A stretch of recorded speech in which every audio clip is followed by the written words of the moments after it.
Alright, look. Hit the like button. Hit the sub button. Hit the notification bell. You understand me? Subscribe to my channel. Follow me on Twitter. Follow me on Instagram. Join this Fisk Unit army and get Fisk Unit tough. Alright, look. Our boy Danny ain't playing this weekend versus the Jets. Alright, now, to some of y'all, that is a good thing. Okay? To some of y'all, that is still a good thing. Okay? The difference between side A, good thing, and side B, good thing, is side A thinks it's a good thing because they think Tyrod is better. That's the stupid side. That's the idiotic side. That's the side that should be slapped with a Bugs Bunny glove. Okay? And then there's side B, my side. The side that thinks he should just sit out because he don't need that Jet defense smoke his first game back. Okay? We just got the boy hurt versus the Dolphins. And the last thing we want to do is bring him back versus another ferocious pass rush and get his neck hurt again. Plus, when Danny does come back, he has to look good. Because if he comes back and he don't look good, they're going to start booing, and we don't need that. It's better to bring him back versus that sorry Vegas defense and let him get his confidence back. Let him get the confidence of the team back. And then it is to bring him back versus the Jets. And everybody like, man, what would Tyrod do? Man, I bet you Tyrod would have completed that ball. I bet you Tyrod would have evaded that sack. See, that's the type of time we're on, Giants fans. That's the type of time we're on right now. You see, what's helped Daniel Jones through his struggles as the Giants quarterback the past 4 years is nobody's actually came in and looked competent behind him. You see, when Daniel Jones got hurt in the pandemic season, we knew Colt McCoy was trash. All right, let's we knew that Colt McCoy was like, okay, that's not Daniel Jones. Like, this is the same Colt McCoy we watched stink up the joint in Washington. Like, we know Colt McCoy is just like, nah, we ain't going for that. When he got hurt the following year, Mike Glennon and Jake Fromm were two of the worst quarterbacks I've ever seen in my life. I mean, I'm not exaggerating. I'm not even trying to be funny. They were horrible. They were horrible. We were taking QB sneaks and shit. They were so damn bad. Okay? Last year, Danny was healthy. And in this year, Danny gets hurt. And he looks so bad. He looks so horrible. He looked so pathetic before he got hurt that all Tyrod had to do is do what he did, which is look competent. Daniel Jones was so bad the first month of the season. Outside of the second half versus the Cardinals, Daniel Jones was so awful the first half of the season that all it took was Tyrod Taylor to put up 2 touchdowns versus Washington for the fan base to love him more than Danny. It was that bad. All Tyrod has done is look competent. Tyrod has not done anything special since he has taken over for injured Danny. He has not done anything special. Did we score an offensive touchdown versus the Bills? No. We scored 2 touchdowns versus Washington. Is that special? No. So it's not like Tyrod Taylor has like Wally pipped him. You feel me? It ain't like he's Tom Brady, the guy. It's just one of those situations where the fan base already can't stand Danny. And Danny was looking horrible for the first month of the seasons. So you get a guy in Tyrod who comes in, keeps us competitive, moves the ball, and now everybody wants Daniel up out of here.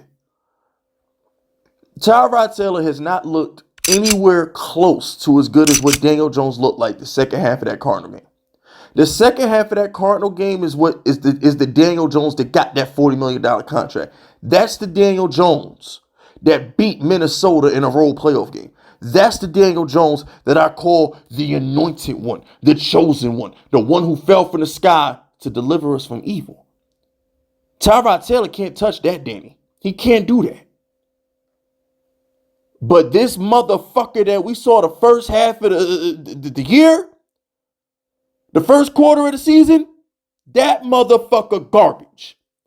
All right, that Daniel Jones should be thrown in the trash and recycled. Okay, for real. That Daniel Jones is garbage. Tyrod can replace that guy. He can replace that Danny. But playoff Danny, third, fourth quarter Cardinal game Danny, Tyrod can't touch that. And I'm hoping that after Daniel Jones has been hurt the past 3 weeks, I'm hoping when he comes back, we can get old Danny. We can get the good Danny. I don't know who this dude was the first month of the season. Daniel Jones has never looked that horrible ever. And he's had less talent around him too. So Daniel Jones just looked awful the first month of the season. I'm hoping that when he comes back next week versus the Raiders, I want the guy from the Minnesota game. I want the guy that clinched the playoff berth versus the Colts. I want the guy in the second half of the Cardinal game. That Daniel Jones is a top 5 quarterback. I want that guy throwing to Jalen Hyatt. I want that guy throwing to Darren Waller. I want that guy putting it in Saquon's belly. Pause. Yo, that was crazy. My bad, y'all. Yo, that was crazy. Yo. Yo. My bad. My bad. That was crazy. My bad. That came out wrong. I ain't mean to say it like that. Y'all know what I meant. You know, the quarterback put the ball in the running back belly. I ain't mean for it to come out like that though. You know, I ain't mean it for that sounded bad. That sounded bad, okay? I know y'all gonna get me in the comment section. All right, my bad. Pause. All right, my bad. That was crazy. My bad. I didn't mean that. I did not mean for that to come out like that. But I need that Danny, okay? I need that Danny orchestrating the offense. All right, that Danny was the Pied Piper. I need that guy, okay? I don't need this dude who break windows when he hit a high note. Okay, I need the Pied Piper back. I need the guy that was orchestrating the offense to perfection. I need the guy that looked like Josh Allen versus the Vikings and the Cardinals. I need that guy. Tyrod, first black quarterback in the history of the Giants to win a game. Yo, go beat them Jets, bro. Know what I'm saying? We should be able to beat Zach Wilson with Tyrod. Tyrod is better than Zach Wilson. We should still be able to beat the Jets with Tyrod. Like, let's just call that what it is. We don't need Daniel Jones to beat the Jets. We really don't. So let's go ahead, get this win on Sunday. Shut these little basement dwelling New York Jets up. They the Clippers in New York. Okay, let's shut them up. Because that's the thing, right? The Jets are not the Mets. The Mets are a legitimate franchise. Like the Mets can go to the Yankees and say, bro, we've been to the World Series. We have World Series. The Mets are legitimate. They're a competent franchise. The Jets, please stop. Like stop. They shouldn't be allowed to share a stadium with the Giants. They just shouldn't. I'm sorry. They shouldn't. But anyway, and that's another thing real quick. If the Clippers can get a stadium, why can't the Jets get a stadium, or why can't the Giants move? You know what? We 9 minutes and I'm done. That's it. That's all. Throw those FUs in the chat if you rocking with me. My name is Fist Vegas and I approve this message.